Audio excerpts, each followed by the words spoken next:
If you live in the US, Canada, or Mexico, you are most likely aware of the 25% tariff that's been placed on all goods imported into the United States from Canada or Mexico, as well as the 10% tariff being placed on all items being imported from China. Now, I am not here to discuss whether these tariffs are good or bad, effective or destructive. I am not an economist or a political scientist, and this is not a political channel. I have no intention or desire to tell you my political beliefs, and honestly, I have no desire to hear about yours. So let's keep the political divisiveness out of the comment section. The fact remains that these tariffs exist, and they are already having an effect on the exotic pet hobby. And there are possibilities that this could escalate to having massive ramifications on the tarantula hobby in the very near future. So let's talk about what's happening, what to expect in the near future, and what we can do about it.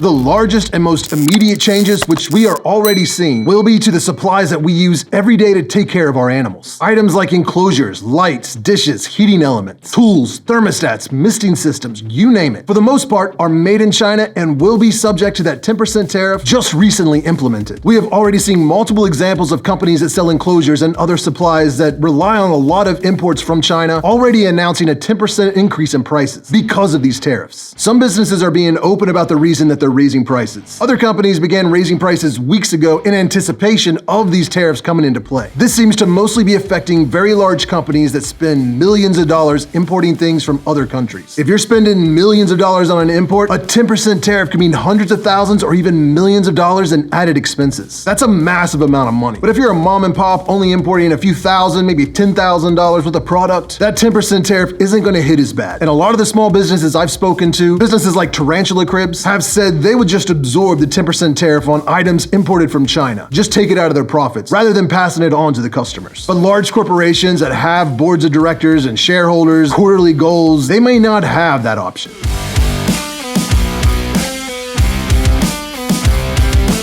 Now, the logical progression of thought here suggests that if these businesses have elected to pass on the cost of the 10% tariff to their customers, as opposed to eating the cost themselves, which would generate lower profits, that if the tariffs were then raised to 25, 50, or even 100%, as has been mentioned many times by American politicians, those increases would be immediately reflected in the retail price as well. But these tariffs will have far-reaching implications beyond what we pay for our exotic animal supplies.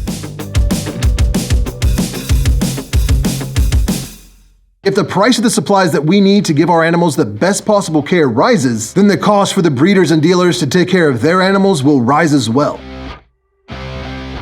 If husbandry becomes more expensive for the breeders, then they will need to raise the price of the animals that they are selling to compensate for the added expense. Just think of all the dram vials, plastic bins, deli cups, shipping supplies, and all the other products that these businesses use daily that they purchase from China or Mexico. The more expensive these items become, the more expensive it will be for them to raise and care for these animals, resulting in higher retail prices for everyone. I just launched the brand new Tarantula Origin Series coffee gift box, and this year we're focusing on the region of Peru that I visited last summer, traveling the Andes Mountains, looking for rare, high-elevation tarantula species. We have the undescribed Bistropelma species featured with the Bistropelma Blonde, which is a light-medium artisan small batch roast with hints of brown sugar, caramel, and dried plum. The other coffee is named after one of the undescribed Haplotrema species and called Haplotrema Dark, and it is a medium dark roast with hints of caramel, dark chocolate, and roasted almond. I really wanted to bring as much of the Peruvian flavor to you guys as I possibly could, so I got my coffee roaster Ryan at Good Vibes Coffee to find the best Peruvian beans he possibly could find. And these beans are sourced from the Huaymacuma cluster in the Junin region, which is between the Andes Mountains and the Amazon rainforest, not far from where we are finding and documenting all these amazing species of tarantula. Huaymacuna means woman in Quechua, which is one of Peru's oldest languages. These beans are certified fair trade and organic, and they come from farms that are owned and operated by indigenous Peruvian women. The thin air, soaring altitudes, and fertile soil throughout Peru come together to form a breathtaking environment where these coffee plants thrive. So I'll put a link down below in the description as well as the top pinned comment that will take you directly to the gift box on my website so you can grab yourself one before they're all gone. But if the gift boxes have already sold out, don't be too sad, because I have plenty of the Bistropelma Blonde and the Haplotrema Black available for individual sale. Now, I've also restocked the entire line of Tarantula Origin Series coffee. So the Brazilian Jewel, the Brazilian Black, the Costa Rican Zebrani, and the decaffeinated Colombian Blue Bottle are all restocked with freshly roasted beans and are available right now. The actual cost of the animals themselves could potentially be in jeopardy. As of right now, all imports of tarantulas from Mexico are subject to that 25% tariff, as well as any reptiles, amphibians, invertebrates, fish, birds, you name it. If they're being imported from Mexico or Canada, they're gonna get hit with that 25% tariff. There is also a talk of a 10% tariff on European goods, as well as just blanket tariffs on any imports. I don't know what's actually gonna happen in the future, but I feel pretty confident that almost any tariff that's implemented will be reflected in the retail prices. A lot of the tarantulas and invertebrates that we enjoy keeping as pets are actually imported from Europe. The main reason is they seem to do the majority of the captive breeding. They have developed a network of breeders that just doesn't exist yet here in the United States. There's some species that are just rarely ever bred here in the United States because they're seen as just not being profitable. The spiderlings can be imported for so cheap, there really isn't much value in spending the time and effort breeding that species here. I won't get into the minutia of all the other problems with tarantula breeding in the United States. I will save that for another video, but generally speaking, everybody wants to be a tarantula dealer. Nobody wants to be a tarantula breeder that wholesales their spiderlings. That's a drastic overstatement, but it illustrates the point. To better illustrate the point, let's create a hypothetical situation in the not too distant future. A typical tarantula import will cost anywhere between $20,000 to $50,000. You have to buy bulk to get prices low enough that you can generate a profit when you resell them. To keep the math easy, we'll say that we're importing $50,000 worth of spiders. Not many businesses that sell spiders have this kind of cash on hand, so they're going to need to take out a short-term small business loan. Not everybody has to do that, but for this example, we'll say that they do. The average interest rate for this kind of loan is anywhere between 6.5% to 12.5%. Because I suck at math, we're going to keep it easy, we'll say 10%. 10% of $50,000 is $5,000. If that import is coming from Europe, assuming the 10% EU or just blanket tariffs do go into effect, that would add an additional $5,000 to that order, meaning that $50,000 import is actually going to be $55,000. So the loan would actually need to be for $55,000 at a 10% interest rate adds an additional $5,500 for a total cost of over 60 grand. And this doesn't even take into account the exchange rate, which can add anywhere from 3 to 12% in additional costs. So if you add another 10% in exchange rates and transfer fees, this $50,000 import is really costing over $65,000. There are other hidden costs and fees along the supply line, which also affect price, but the increase in the retail price will most likely be inevitable. As can be seen, if we use the same formula but import it from Mexico today, instead of a 10% tariff, we're talking about a 25% tariff. And then we're looking at an import cost of over $75,000.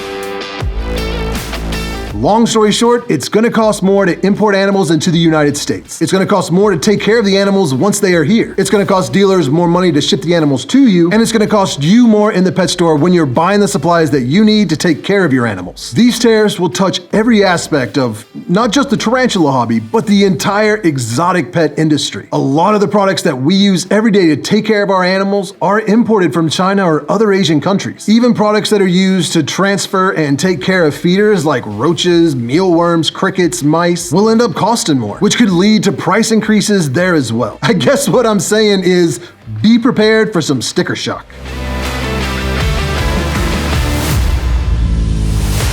Stock up on the supplies that you use regularly in case the prices rise soon. You might even want to consider ordering that tarantula you've had your eye on for a while. You know, before prices start going higher or the species becomes a lot less available. And most importantly, if you live in the United States and you've been considering breeding tarantulas, this is the time to start. Breeding tarantulas takes a lot of time. It isn't like we can all start breeding today and have a market flooded with spiderlings in a few weeks. This process can take months, even years to really get going. And that is if we start right now. As a community, I think we really need to start working together a lot more to build a reliable network of tarantula breeders here in the United States. Regular everyday hobbyists like you and me, or even people that want to start a business just breeding tarantulas for the sole purpose of wholesaling them to other dealers. This can help supply the growing demand for tarantulas here in the United States, while also lessening our reliance on importing tarantulas from Europe and other countries around the world. Importing and exporting tarantulas will always be a necessity just to keep the bloodlines fresh and to introduce new species. But there is no reason to be importing common species from other countries that can just as easily be bred right here. Now, I have been adamant for years that I am not going to breed or sell tarantulas. I've done a few breeding attempts here and there, mainly because I had a male and female ready to go at the same time. But breeding has never really been where my interest lies when it comes to invertebrates. That being said, I want my video to match my audio, so to speak. I am going to practice what I'm preaching, and starting this year, I'm going to start focusing on breeding tarantulas. I have no intentions on becoming a dealer and selling these spiders retail. I want to support the already established network of dealers stores here and just wholesale them any tarantulas that I'm able to produce. I know a lot of established tarantula breeders here in the hobby that I can learn from, and I want to document and share my experiences with you in hopes it will educate and inspire others to breed tarantulas to sell to their local dealers. Now, some people won't be happy about this because they like to keep their breeding tactics for certain species a secret. But if we really want to develop the tarantula hobby fully here in this country and not be so dependent on imports that are subject to tariffs, fees, inspections, and delays, then we really need to have a robust community of people responsibly breeding tarantulas. I mean, if someone wanted to create some kind of forum where breeders could discuss which species need to be bred or which species are being overproduced, that would be really cool. But I have no idea how to set something like that up. Maybe it already exists, and if so, be sure to leave a link for us down below in the comments. Do you think it's a good idea to develop a more extensive and diverse breeding program for tarantulas and other invertebrates in the United States? Is breeding your pet tarantula something you'd even consider? Please leave a comment down below and tell me your thoughts. I'm very curious about what you guys are thinking. If you want to see my recent breeding attempts, you can watch that right here. Here's a video YouTube thinks you'd like better. As always, I appreciate you watching. Subscribe if you want to see more. Thanks for buying Tarantula Collective merchandise, and I will see you next Tuesday.